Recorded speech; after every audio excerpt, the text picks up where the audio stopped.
Hey, I wanted to share a little bit about my own research, and here's the book I've been reading. Highly recommend it. Or one of her books is really, really powerful. So she starts off talking about the microbiome, like what's going on, how all disease begins in the gut, and then she goes through and talks about the good flora in your gut, and then the opportunistic flora, the bad bacteria that are really damaging to us. And so she talks about candida, one of it, and then she actually talks about another one. It's the same one that, sorry, the lighting is a little weird in here. It's the same one that is super dangerous with tetanus. And she says that actually that specific bacteria has been found to grow in certain guts that they have tested. And so there's a lot of data in this book. And so she goes through and she's talking about the bad bacteria. But the one that caught my attention was candida, because the plant-based products we use actually target candida. So I've been learning a lot. Hey, bird. There's a bird right there. Enjoy that bird. And so what candida does is it goes in and it starts digesting the lining of your gut, poking microscopic holes, hence how you get leaky gut. But I did not know this piece about it, and it's why it actually causes such havoc, and you actually have more, we'll say, interesting interactions with certain foods like gluten and dairy, which has to do with the casein protein. So I did not know. It talks about, I'm going to read a little bit. It says the biochemical process of candida and other yeasts, and you'll have candida, and it works in conjunction with other bad yeasts and bad bacteria. They typically never work alone. And it converts dietary glucose into alcohol, ethanol, and a byproduct is acetaldehyde, if I'm saying it right. But the reason this is so important is because it actually, like, some people feel drunk after eating like high carbs or something, and they feel better when they cut out gluten and stuff. Well, it's because this conversion is actually happening and your blood alcohol levels are increasing, because she said the molecular weight of ethanol is so small, it actually is easy to cross any barrier. That's the blood-brain barrier, placenta to fetus, different things like that. So very important for moms to be working on their gut health. Now, if you've already had your kids or whatnot, or you haven't had kids yet, it's still really important, because you're having this fermentation. It's a fermentation process happen within your gut and increasing the toxicity of your blood. And we can go over, there's also that piece along with like any MTHFR potentially, if you have that. That's why you see the non-alcoholic fatty liver start to present itself. And you also see how you're able to reverse non-alcoholic fatty liver through diet and good supplementation, because you're actually getting rid of that bad bacteria and putting the good in. And so stopping having this fermentation process occur in your gut. Now, there's supposed to be a fermentation process in your gut, and it's very, very important. But the thing is, it's supposed to be of the good bacteria and not the bad. So the good bacteria, when you have like good yeast and stuff, it produces good enzymes that help aid in the absorption and digestion of your gut. If you have the bad bacteria, it's actually causing toxic biochemicals into your bloodstream that cross very easily. And it causes lots of inflammation. Just think of that alcohol byproduct of yeast. If it gets to your brain, brain fog, or having brain inflammation. See where I'm going? And so it talks about that, and how the acetaldehyde is like one of the most toxic alcohol byproducts, and it alters proteins, which, we're made of proteins, like hormones and enzymes and things are proteins. They get altered in a way that's supposed to be responsible for many autoimmune reactions. Also, another functional deficiency you see is thyroid dysfunction. Do you see the connections? How everything is getting affected and is connected to the gut? Also, the alcohol and acetaldehyde, there is one, it basically renders a lot of essential nutrients useless. But one main one is B6, and that's really, your Bs are super important for different cellular processes. And it doesn't matter. You could be taking in the right amount of B6 you need, and guess what happens?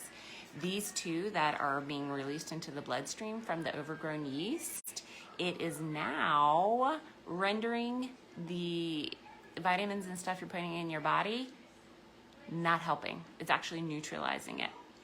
It is crazy, and so that's why you see.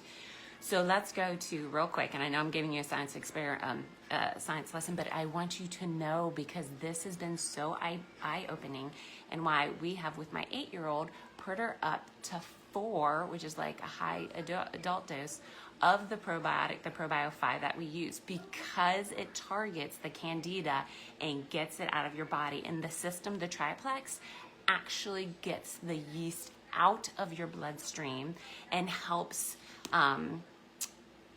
the way the prebiotic and the probiotic work, it actually helps jumpstart and accelerate the healing process by killing off that candida and bad yeast and all the stuff that's sort of working together and putting in the good. You have to weed, seed, and then repair. And you have to go in that process. And if you go outside that process, it's like throwing grass seed on weeds. Y'all ever tried that? It doesn't work. And so know that with bad bacteria, you're having significant nutritional deficiencies happening in your body, even if you're intaking the right amount. And that's super important, especially with kids. This is huge, y'all, with children. Okay, that's why gut health is crucial for their brain development, all those things. So real quick, she has a bunch of information in here with gluten and casein. And here's the thing.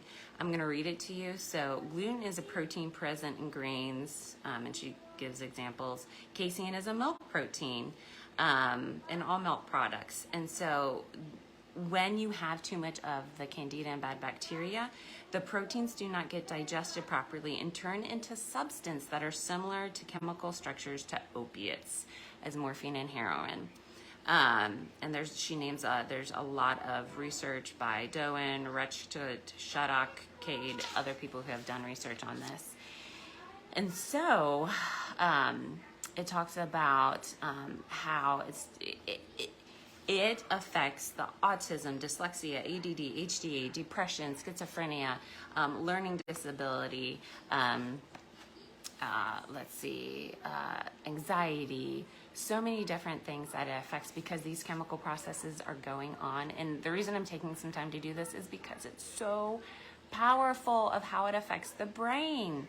And we're not able to live our best. God did not design us to do this. He actually designed us to have the good bacteria keeping the bad stuff at bay.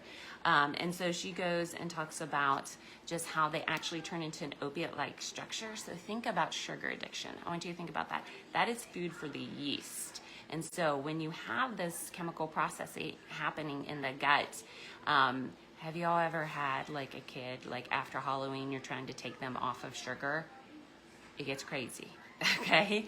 So what I want you to understand is you have the most opiate receptors in your gut. And so if these things are getting turned by the bad bacteria into an opiate-like receptors, that's why they talk about sugar being way more addictive than cocaine. Why? It's because of this whole process. It's actually not, I mean, you have some of the sugar, but if your body can quickly eliminate and process out the sugars, the glucose, the fermentation doesn't happen, like I mentioned earlier, then you're having such a powerful way to, when you eat food, your body is not being negatively affected like God designed. You should be able to intake it, it processes it out, it exits, and you're good.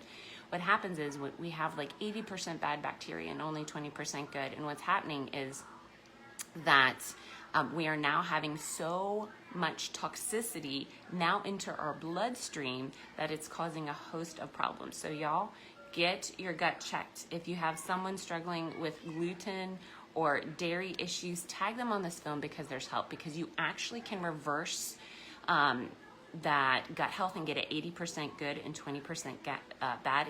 You got to figure out what dosage you need. You got to get on the right supplements, and you definitely have to address your diet and giving it time. A lot of times we're thinking years of antibiotics we're going to fix with 30 days of probiotics, and it's just not going to happen. You're going to have to give your body years to recover.